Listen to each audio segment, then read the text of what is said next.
সমাজের মানুষগুলো ভালো ছিল, দুই একটা থাকবে, যেটা থাকবে মন্দ চরিত্রের লোক থাকবে, কিন্তু তাদেরকে কিভাবে শুধরাতে হবে, তাদের মাত্রা বাড়তে দেওয়া যাবে না।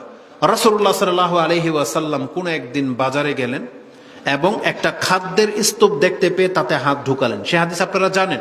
রাসূলুল্লাহ সাল্লাল্লাহু আলাইহি সাল্লাম মাররা আলা সুবরাতি তাআমিন, একটা খাদ্য বিক্রেতার তাম্বুর কাছে গেলেন এবং তার বস্তাতে হাত ঢুকালেন। ফা আদখালা ইয়াদাহু ফিহা, তার হাতটা ঢুকালেন এবং ফানালাত, এবং অনুভব করলেন আসাবিউহু, তার আঙ্গুলগুলো অনুভব করলো যে ভিজা লাগে। বালালান ফাকালা ইয়া মা হাযা ইয়া সাহিব তাআম, হে খাদ্যের মালিক, এটা কি, এগুলো ভিজা কেন ভিতরে?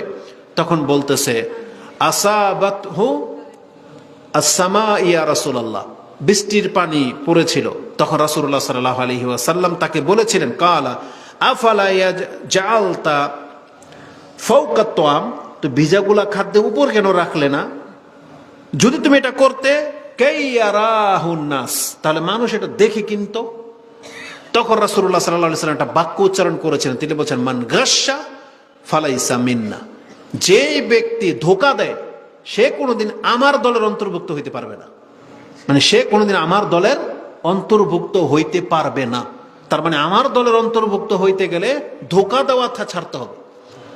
রাসূলুল্লাহ সাল্লাল্লাহু আলাইহি ওয়াসাল্লাম তার সাহাবীদেরকে এইভাবে ট্রিট করেছেন যে চরিত্রটা দেখেন কিভাবে ঠিক করা হয়েছে, যে তুমি রাসূলের দলের হতে চাও, তাহলে তোমার প্রথম একটা কাজ আপনি ছাড়বেন, সেটা হচ্ছে মিথ্যা ছাড়বেন। আপনি কি এখানে পেয়ে গেলেন কি? ধোঁকা দেওয়া, অন্যকে ঠকানো। এই যে মানগাস্যা, অন্যকে ঠকানো, এটা আপনি ছেড়ে দেন। আজকে ধরেন আমরা জানি যে ইসলাম 23 বছরে নাজিল হয়েছে। আমি যদি এক এক করে হারামগুলা বলি, যাদের মাঝে অনেকগুলা হারাম আছে, আপনি সব ছাড়তে পারবেন না। তাহলে আপনি রাসূল ইসলামের যুগের চরিত্রে ফিরে আসেন। ধরে নেন যে আজকে রাতের মদ হারাম হলো, সাহাবা একরামরা কি করেছিলেন? আজকে রাত থেকে হারাম মেনেছেন নাকি কালকে থেকে? বরং এই মুহূর্ত থেকে, তাই না? যখন সাহাবা একরামরা মদ খাচ্ছিল, কারো হাতে মদের গ্লাস, কারো মুখে এক ঢুক, তার কান শুধু শুনেছে হুররিমাতিল খামার। একজন ব্যক্তি দৌড় দিয়ে যাচ্ছে আর বলতেছে হুররিমাতিল খামার, হুররিমাতিল খামার, মানে মদকে হারাম করে দেওয়া হয়েছে, হারাম করে দেওয়া হয়েছে। একজন সাহাবীর ঈমান দেখেন, তার কান এটা শুনছে। এই লোকটা যে যাচ্ছে এটা কিন্তু রাসূল না, রাসূলের সংবাদ বার্তাবাহক। সে তো বাহানা করে বলতে পারতো যে ঠিক আছে, এটা আমি গিয়ে রাসূল সাল্লাল্লাহু আলাইহি ওয়াসাল্লামের মুখ থেকে শুনে তারপরে সিদ্ধান্ত নেব। কিন্তু প্রত্যেকটা সাহাবী জানতেন যে রাসূলের সাহাবী কোনোদিন মিথ্যা বলতে পারে না। বোঝেন কথা? যে যে লোকটা যাচ্ছে তো রাসূলের সাহাবী, আমার মতো একজন সাহাবী, এ কোনোদিন মিথ্যা বলতে পারে না। আমরা কেন রাসূলুল্লাহ সাল্লাল্লাহু আলাইহি ওয়াসাল্লামের সাহাবীদেরকে রাদিয়াল্লাহু আনহু কেন বলি? যে আল্লাহ তাদের উপরে সন্তুষ্ট। তাদের চরিত্রের মধ্যে এটা একটা বাস্তব জিনিস যে তাদের কেউ মিথ্যা বলতো না। যদি তারা মিথ্যা বলতেন, আপনি হাদিস শাস্ত্রের জানেন সহিহ জয়ীফের ব্যাপারটা, হাদিসের সহিহ জয়ীফ সব গিয়ে থেমে যায় সাহাবী পর্যন্ত। যদি কোনো একটা চেইন সাহাবী পর্যন্ত পৌঁছে যায়, নিঃসন্দেহে হাদিস সহিহ। কেন? হয় সেটা মারফু হবে, নাহলে মারফু মানে মাকতু হবে, কিন্তু বা মওকুফ হবে। কিন্তু সাহাবী পর্যন্ত পৌঁছে গেলে, যে যেমন এটা উমুকে উমুকে বলেছে এবং আব্দুল ইবনে মাসউদ বলছে, এখন সাহাবী পর্যন্ত যায়নি, আব্দুল ইবনে মাসউদ পর্যন্ত পৌঁছে গেলেই আপনি একটা সত্য কথা পেয়ে গেলেন। কারণ সাহাবী কোনদিন মিথ্যা বলেন।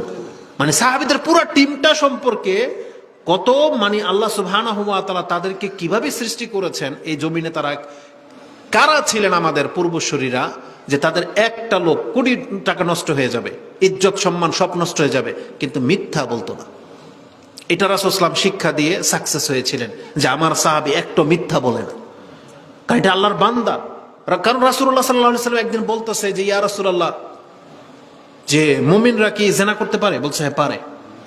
মানে মুমিনদের দ্বারা জিনা পারে বলতে কি জায়েজ না, মানে হয়ে যেতে পারে মুমিন ব্যক্তি, কিন্তু তার খায়সাত কন্ট্রোল না করতে পারলে তার দ্বারা কোনোদিন এটা জিনা হয়ে যেতে পারে। বলতেছে যে মুমিনরা নেশা করতে পারে? বলতেছে হ্যাঁ, মুমিনরা নেশাও করে ফেলতে পারে, কারণ অনেকে বন্ধু বান্ধবের প্ররোচনায় পড়ে কি করে, নেশা করে ফেলে না? এরকমের একটা নেশার ঘটনা ঘটে যেতে পারে।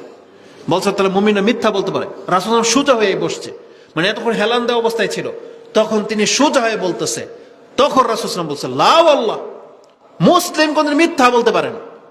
তার মানে ওর কল্লা চলে যাবে কিন্তু মিথ্যা বলবে না। এটা হচ্ছে মুসলিম। কারণ আমাদেরকে শিক্ষা দেওয়া হয়েছে না, মুনাফেকদের একটা গুণ কি, যখন কথা বলে মিথ্যা বলে। তাহলে এটা মুনাফেকের চরিত্র, এটা মুসলিমের চরিত্র হইতে পারে না।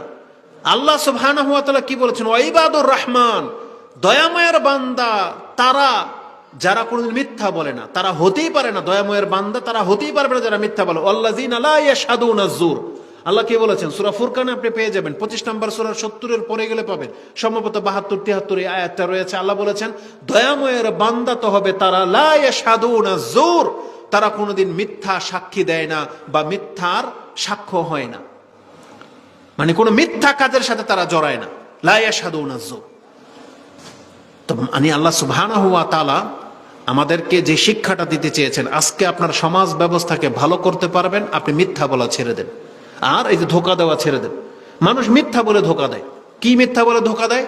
আপনার এটা 3 দিন আগের তরকারি, আপনি বলতেছেন এই যে আজকে মাত্র বাজার থেকে নিয়ে আসলাম, এটা মিথ্যা। আপনি বলতেছেন এটা একবারে পিওর, এই মাছটা চাষের মাছ না, এটা নদীর মাছ, বা আমরা ফিট খাওয়াইয়া পালি না, এটা একবারে ভালো খাবার খাদ্য খাওয়াইয়া পালন করা হয়েছে। অথচ আপনি মুরগির পচা গোবর খাওয়াইয়ে, আপনি এই মুরগির পায়খানা খাওয়াইয়ে মাছ পালছেন, তাই মিথ্যা বলতেছেন। কারণ আপনার অধিকাংশগুলো আমি দেখলাম মাছের ঘের। অনেকে হয়তো এই যে মুরগির বিস্তা খাওয়ান, এটা মাছের মধ্যে গন্ধ আসে না, মেডিসিন খাওয়ান বড় করার জন্য খুব দ্রুত, মুরগিকে মেডিসিন খাওয়াচ্ছেন। এগুলো হচ্ছে জুলুম, এগুলো প্রত্যেকটা হচ্ছে জুলুম, এগুলো ধোঁকাবাজি। মুসলিমদের চরিত্র কোনোদিন ঠিক হবে না।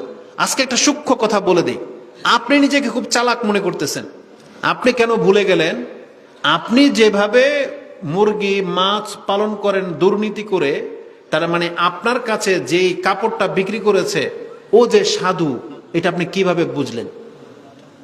আপনার কাছে যে জুতা বিক্রি করেছে ও যে সাধু, ওটা আপনি কিভাবে বুঝলেন? একটা সেক্টরে যদি দুর্নীতি দেখা দেয়, এটা পুরো চেইন সব জায়গায় ঘুরবে।